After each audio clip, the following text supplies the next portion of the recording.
तो इसमें आपका जो है वन सॉल्यूशन है, इंटरसेक्टिंग लाइंस है, प्रतिच्छेदित रेखा है, वन सॉल्यूशंस, और ये क्या हो जाएगा आपको कंसिस्टेंट और इसको क्या कहेंगे हम, संगत, कंसिस्टेंट, और इसी को हम क्या कहेंगे, संगत कहेंगे।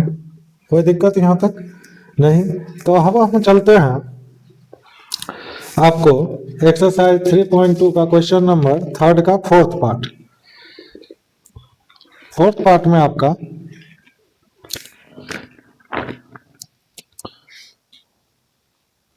ये फोर्थ पार्ट ही था, क्वेश्चन नंबर 3 नहीं, ये फोर्थ था। अब चलेंगे हम फिफ्थ पार्ट पे। फिफ्थ पार्ट में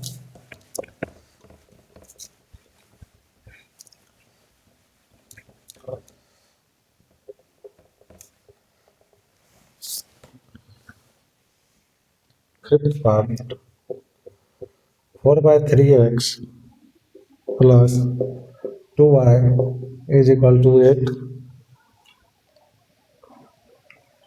तो इज इक्वल टू 8 के बदला इधर -8 इज इक्वल टू 0, और सेकेंड है 2x plus 3y -12 is equal to 0। तो हम लिखेंगे a1 is equal to 4/3, b1 is equal to 2, c1 is equal to -8, a2 is equal to 2, b2 is equal to 3 और c2 is equal to -12। तो यहाँ पे हम करेंगे a1/a2 4/3 इंटू में 2 4/6, b1/b2 2/3, c1/c2 -8 अपॉन में -12, 2 चौके 8 और 3, 2/3 2/3। तो ये क्या है आपका मेनी सॉल्यूशंस, कोइंसिडेंट लाइंस, संपाती रेखा हो गया। तो यहाँ पे देखो आप a1/a2 is equal to b1/b2 is equal to c1/c2, ये कोइंसिडेंट लाइन है, कोइंसिडेंट लाइन, संपाती रेखा, संपाती रेखा, और इसको हम कहते हैं कंसिस्टेंट, कंसिस्टेंट, और इसको हम कहेंगे हिंदी में संगत। तो एक्सरसाइज 3.2 का क्वेश्चन नंबर 3 का 5 पार्ट तक हो गया। अब चलो फोर्थ पे चलते हैं, क्वेश्चन नंबर 4 पे। फोर्थ में भी आपको कंसिस्टेंट और इनकंसिस्टेंट ही लिखना है, जो कौन सा सॉल्यूशन कंसिस्टेंट है और किसका सॉल्यूशन इनकंसिस्टेंट है। तो फोर्थ का फर्स्ट पार्ट है, फोर्थ का first part x plus y -5 is equal to 0, 2x plus 2y -10 is equal to 0। तो a1 क्या है 1, b1 क्या है 1, c1 is equal to -5, a2 is equal to 2, b2 is equal to 2 और c2 is equal to -10। तो यहाँ पे हम देखेंगे a1/a2 1/2, b1/b2 1/2 और c1/c2 -5/10। तो यहाँ पे देखो a1/a2 b1/b2 is equal to c1/c2 है। तो ये क्या है आपका संपाती रेखा है, कोइंसिडेंट लाइन है। तो इसका सॉल्यूशंस जो होगा वो क्या होगा कंसिस्टेंट होगा, क्या होगा कंसिस्टेंट, और इसको हम क्या कहेंगे संगत कहेंगे। ये जो सॉल्यूशंस आएगा वो क्या होगा संगत सॉल्यूशंस होंगे। अब चलते हैं एक्सरसाइज 4 का क्वेश्चन नंबर 2 पे। क्योंकि a1/a2 b1/b2 c1/c2 के बराबर है, तो ये क्या है संपाती रेखा है, कोइंसिडेंट लाइन है। तो इसका सॉल्यूशन मेनी सॉल्यूशंस होगा, कंसिस्टेंट होगा और संगत होगा। तो इसके बाद हम चलते हैं क्वेश्चन नंबर सेकंड पे। सेकंड है आपका x minus y minus 8 is equal to 0, 3x minus 3y minus 16 is equal to 0।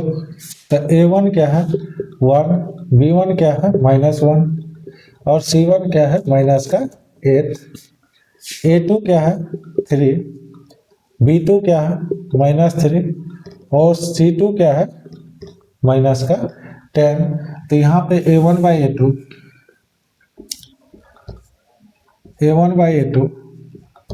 Is equal to b1 by b2 is not equal to c1 by c2। तब ये क्या है inconsistent है,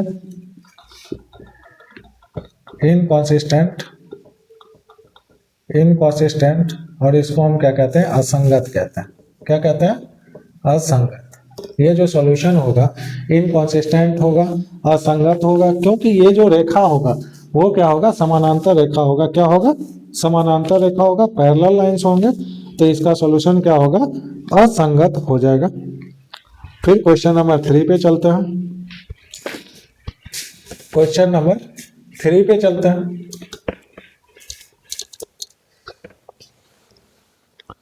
question number 3, 2x plus y minus 6 is equal to 0, 4x minus 2y minus 4 is equal to 0। a1 क्या है 2 है, b1 क्या है 1 है, c1 क्या है -6 है। तो a2 is equal to 4, b2 is equal to -2, c2 is equal to -4। तो a1 by a2 2/4, b1 by b2 1/-2, c1 by c2 -6/-4, 3/2। तो ये भी आप यहाँ पे a1 by a2 b1 by b2 is not equal to a1 by a2 is not equal to b1 by b2 is not equal to c1 by c2। तो ये क्या है यहाँ पे जब आप सॉल्व करोगे तो यहाँ पे 2/4 1/2 a1 by a2 is not equal to b1 by b2। एक सॉल्यूशन होगा, वन सॉल्यूशन, और ये क्या होगा संगत होगा, कॉन्सिस्टेंट होगा, क्योंकि ये एक प्रतिच्छेदित रेखाएं बनाएगा। क्या बनाएगा प्रतिच्छेदित रेखा। अब इसी का फोर्थ पार्ट देखते हैं।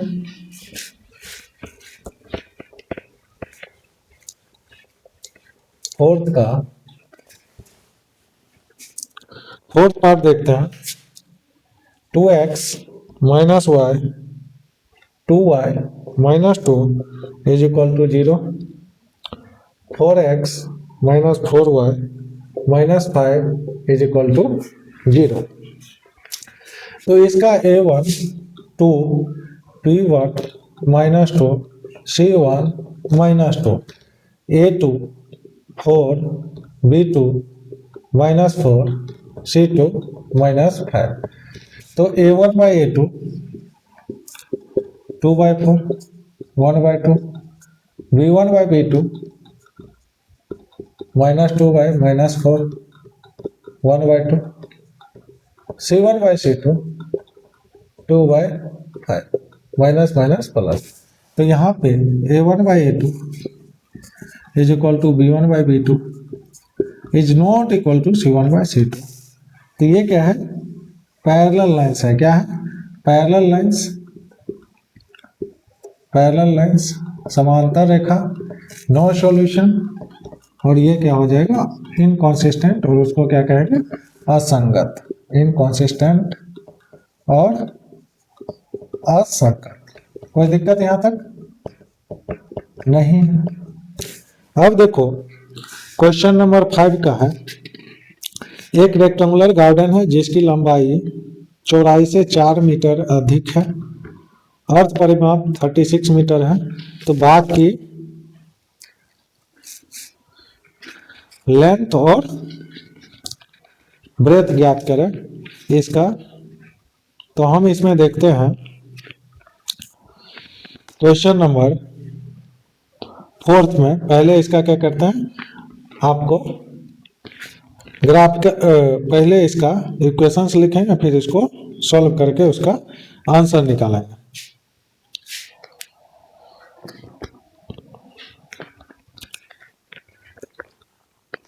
क्वेश्चन नंबर 5 का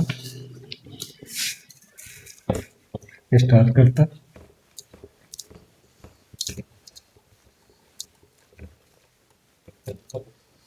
क्वेश्चन नंबर 5 है, रेक्टेंगुलर गार्डन है। क्या है?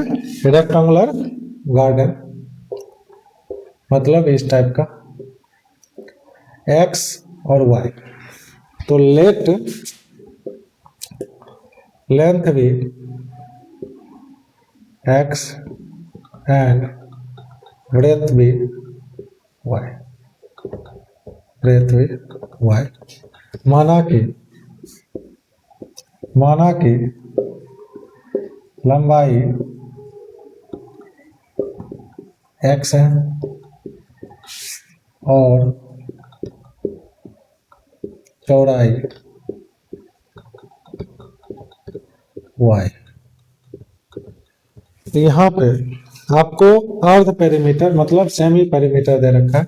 सेमी पेरीमीटर में होता है लेंथ प्लस ब्रेथ, तो x प्लस वाई 36 मीटर है। और कह रहा है लंबाई चौड़ाई से 4 अधिक है। क्या है? लंबाई चौड़ाई से 4 मीटर अधिक है। तो चौड़ाई क्या है? y है और लंबाई क्या है? x है। तो चौड़ाई प्लस का 4, ये दो इक्वेशंस बनेगा। इस दोनों को जब आप सॉल्व करोगे तो हम लिख सकते हैं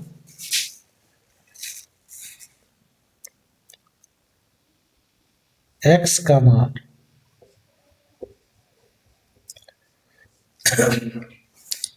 मान जो है आप 2 से x का मान समीकरण 2 से 1 में डालने पर या पुटिंग द, इंग्लिश में लिखेंगे putting the value of x from 2 to equation first.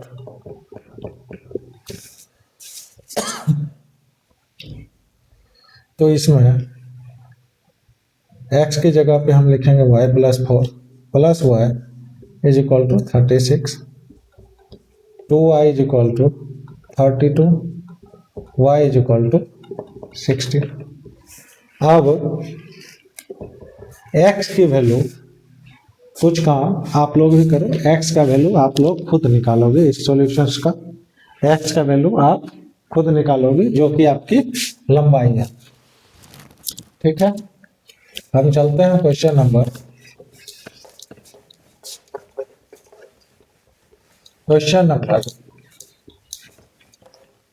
6 पे।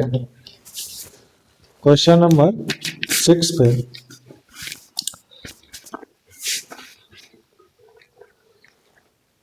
अब देखो, इसमें आपको क्वेश्चन नंबर 6 में एक प्रतिच्छेद एक रैखिक समीकरण आपको दे रखा है 2x plus 3y minus 8 is equal to 0।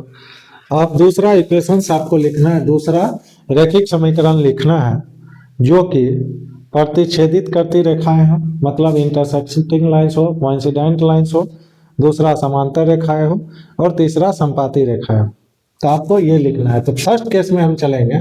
पहला जो केस है वो क्या है? प्रतिच्छेदित करती रेखाएं हैं। प्रतिच्छेदित करती रेखा है।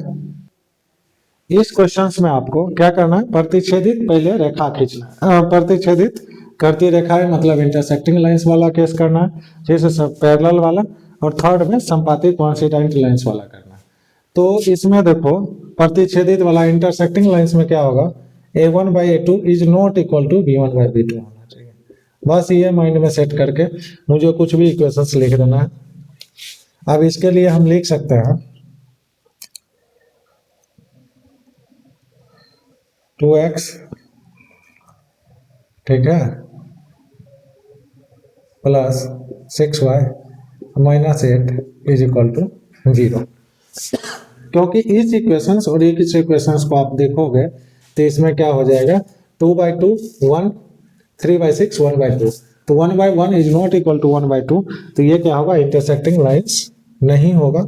अब देखो पैरेलल लाइंस है, पैरेलल लाइंस में होने के लिए क्या होना चाहिए, a1 by a2 is equal to b1 by b2 is not equal to c1 by c2 होना चाहिए। तो इसमें हम लिखेंगे 2/a1 by a2 is equal to b1 by b2 is not equal to c1 by c2। इस case में हम करेंगे, आप लिख सकते हो दूसरा equation 4x plus 6y minus 24 is equal to 0।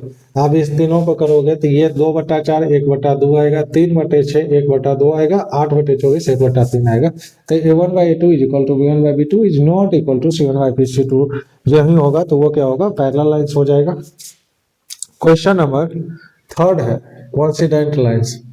Coincident lines के होने के लिए a1 by a2 is equal to b1 by b2 is equal to c1 by c2 है।